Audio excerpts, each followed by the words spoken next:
पहला क्वेश्चन है, प्रारंभिक आर्यों के बारे में निम्नलिखित कथनों में से कौन सा कथन सही नहीं है। तो उनके बारे में वे मुख्यतः नगरों में निवास करते थे, यह कथन असत्य है। बाकी सभी वे संस्कृत बोलते थे, सही है।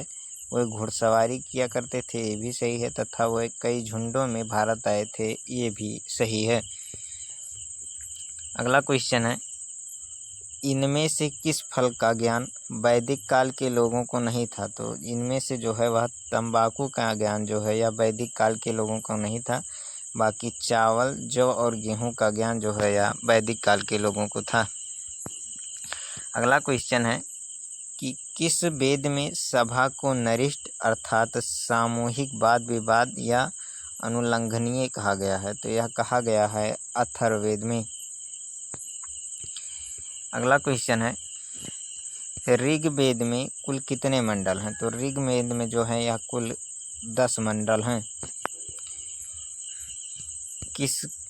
किस रचना में नारी को सुरा और पासा के साथ 3 प्रमुख बुराइयों में शामिल किया गया है। तो यह किया गया है मैत्रेयणी संहिता में। मैत्रेयणी संहिता में नारी को सुरा और पासा के साथ 3 प्रमुख बुराइयों में शामिल किया गया है।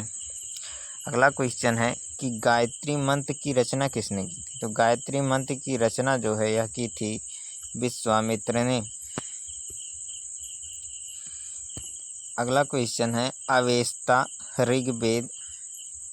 और ऋग्वेद में समानता है। अवेस्ता किस क्षेत्र से संबंधित है। तो अवेस्ता जो है यह ईरान से संबंधित है।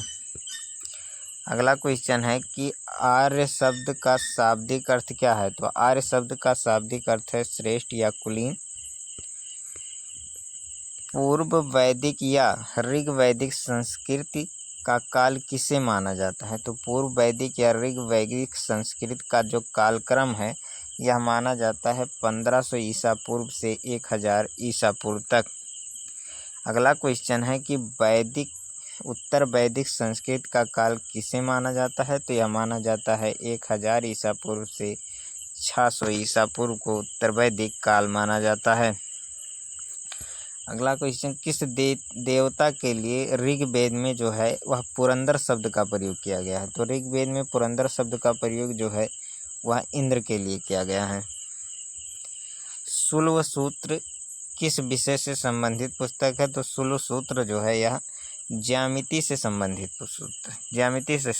पुस्तक है। अस्तोमा सदमय कहाँ से लिया गया है। तो अस्तोमा सदमय जो है यह लिया गया है ऋग्वेद से। किस वेद में जादुई माया और वशीकरण का वर्णन मिलता है। तो जो अथर्ववेद है इसमें जादुई माया और वशीकरण का वर्णन मिलता है।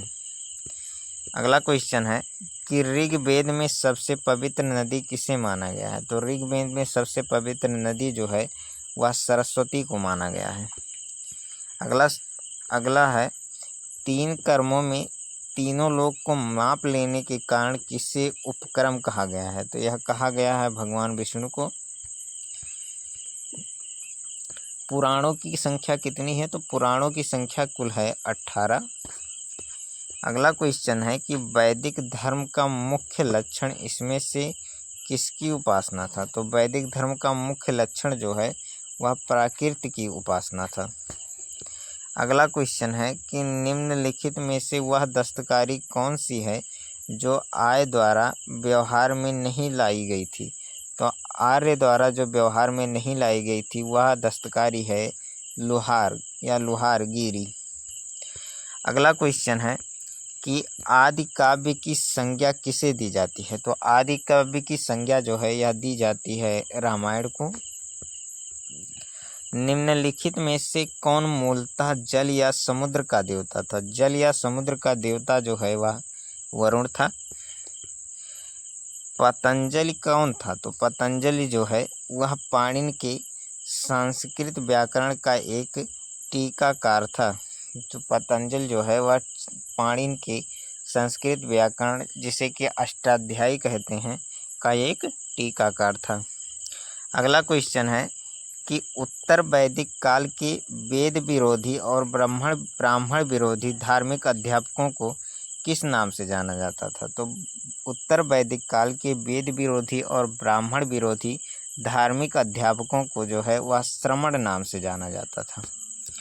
अगर अगला क्वेश्चन देखें तो इसमें कहा जा रहा है कि भारत के किस स्थल की खुदाई से लौह धातु के प्रचलन की प्राचीनतम प्रणाली मिलती है? तो प्राचीनतम प्रणाली लौह धातु के प्रचलन की यह मिलती है अतरंजी खेड़ से।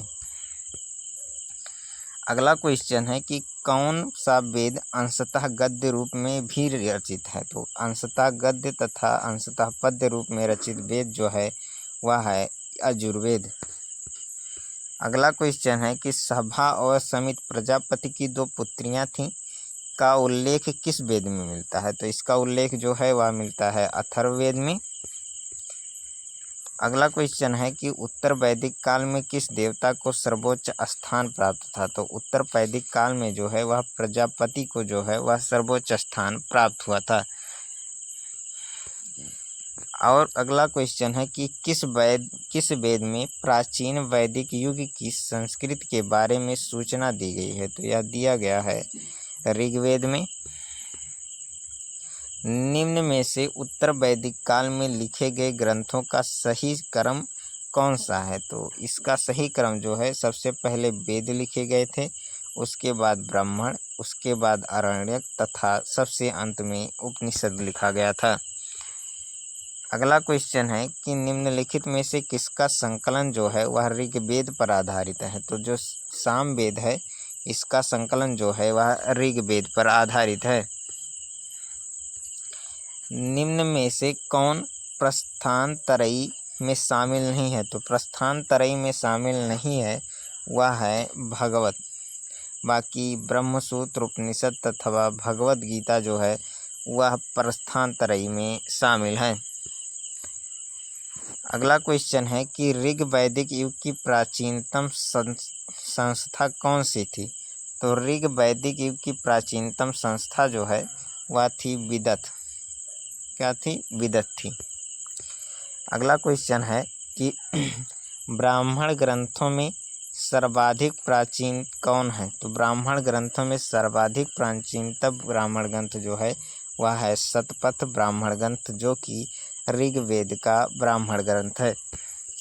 अगला क्वेश्चन है कि आर्यों के आर्कटिक होम सिद्धांत का पक्ष किसने लिया था? तो आर्यों के आर्कटिक होम सिद्धांत का पक्ष जो है यह बाल गंगाधर तिलक ने लिया था। अगला क्वेश्चन है संस्कारों की कुल संख्या कितनी है? तो संस्कारों की कुल संख्या जो है वह 16 संस्कार हैं और 16वां संस्कार जो है वह है संस्कारों की कुल संख्या कितनी है? तो संस्कारों की कुल संख्या 16 है और 16वां संस्कार जो है वह है दाह संस्कार। अगला क्वेश्चन है कि ऋग्वेद का कौन सा मंडल पूर्णतः सोम को समर्पित है? तो ऋग्वेद का जो 9वां मंडल है यह पूर्णतः सूर्य को समर्पित है। अगला क्वेश्चन देखो तो इसमें है कि प्रसिद्ध 10 राजाओं का युद्ध, जिसे कि दशराज युद्ध के नाम से जाना जाता है, यह किस तट पर लड़ा गया था? तो यह लड़ा गया था परुष्णी नदी के तट पर। परुष्णी जिसे कि रावी कहा जाता है। अगला क्वेश्चन है कि गोत्र व्यवस्था प्रचलन में कब आई? तो गोत्र व्यवस्था प्रचलन में जो आई थी वह उत्तर वैदिक काल में आई थी। भारत के राज चिन्ह में प्रयुक्त होने वाले शब्द सत्यमेव जयते किस उपनिषद से लिया गए हैं? तो सत्यमेव जयते जो है यह लिया गया है मंडूकोपनिषद से। अगला क्वेश्चन है कि ऋग वैदिक आर्यों का मुख्य व्यवसाय क्या था? तो ऋग वैदिक आर्यों का जो मुख्य व्यवसाय था वह था पशुपालन। अगला क्वेश्चन है कि 8000 ईसा पूर्व से 600 ईसा पूर्व का काल किस युग से जुड़ा है? तो 8000 ईसा पूर्व से 600 ईसा पूर्व का काल जो है यह जुड़ा है ब्राह्मण युग से। चरक संहिता नामक पुस्तक किस विषय से संबंधित है? तो चरक संहिता नामक पुस्तक जो है यह संबंधित है चिकित्सा से। अगला क्वेश्चन है कि प्रथम विधि निर्माता के रूप में कौन जाना जाता है, तो यह जाने जाते हैं मनु। अगला क्वेश्चन है कि किस काल में अछूत की अवधारणा स्पष्ट रूप से उदित हुई, तो अछूत की अवधारणा जो है यह स्पष्ट रूप से धर्मशास्त्र के काल में उदित हुई थी। ब्रीह शब्द किसके लिए प्रयुक्त हुआ है, तो ब्रीह शब्द जो है यह प्रयुक्त हुआ है चावल के लिए। गायत्री मंत्र जो है वह किस पुस्तक में मिलता है, तो गायत्री मंत्र जो है यह ऋग्वेद में मिलता है। अगला क्वेश्चन है कि सबसे प्राचीन वेद कौन सा है, तो सबसे प्राचीन वेद ऋग्वेद है। ऋग्वेद, उसके बाद यजुर्वेद, फिर सामवेद और उसके बाद में अथर्ववेद है। अगला क्वेश्चन है कि निम्न में से कौन भारतीय दर्शन की आरंभिक विचारधारा है, तो भारतीय दर्शन की आरंभिक विचारधारा जो है वह है सांख्य दर्शन। अगला क्वेश्चन है कि प्राचीनतम विवाह संस्कार का वर्णन करने वाला विवाह सूक्ति किस में पाया जाता है, तो प्राचीनतम विवाह संस्कार का वर्णन करने वाला विवाह सूक्ति जो है यह पाया जाता है ऋग्वेद में। अगला क्वेश्चन है कि ऋग्वेद में अघन्य शब्द का प्रयोग किसके लिए किया गया था, तो अघन्य शब्द का प्रयोग जो है यह गाय के लिए किया गया था। निम्नलिखित में से कौन सी स्मृति प्राचीनतम है, तो जो मनुस्मृति है यह सबसे प्राचीनतम स्मृति है। अगला क्वेश्चन है कि वैदिक नदी कुभा का स्थान कहाँ निर्धारित होना चाहिए, तो वैदिक नदी कुभा का जो स्थान है यह अफगानिस्तान में निर्धारित होता है। अगला क्वेश्चन है कि आरंभ में वैदिक साहित्य में वर्णित सर्वाधिक वर्णित जो नदी है वह कौन सी है, तो वह है सिंधु नदी, जबकि सबसे पवित्र नदी जो है वह है सरस्वती नदी। आर्य शब्द इंगित करता है, तो आर्य का मतलब होता है श्रेष्ठ या श्रेष्ठ वंश। वैदिक समाज की आधारभूत इकाई क्या है, तो वैदिक समाज की आधारभूत इकाई जो है वह है कुल।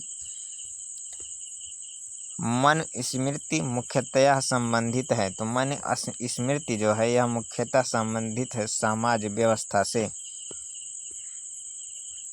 ये रहे आज के क्वेश्चन। ऐसे ही और वीडियोज के लिए हमारे चैनल को सब्सक्राइब करें। धन्यवाद।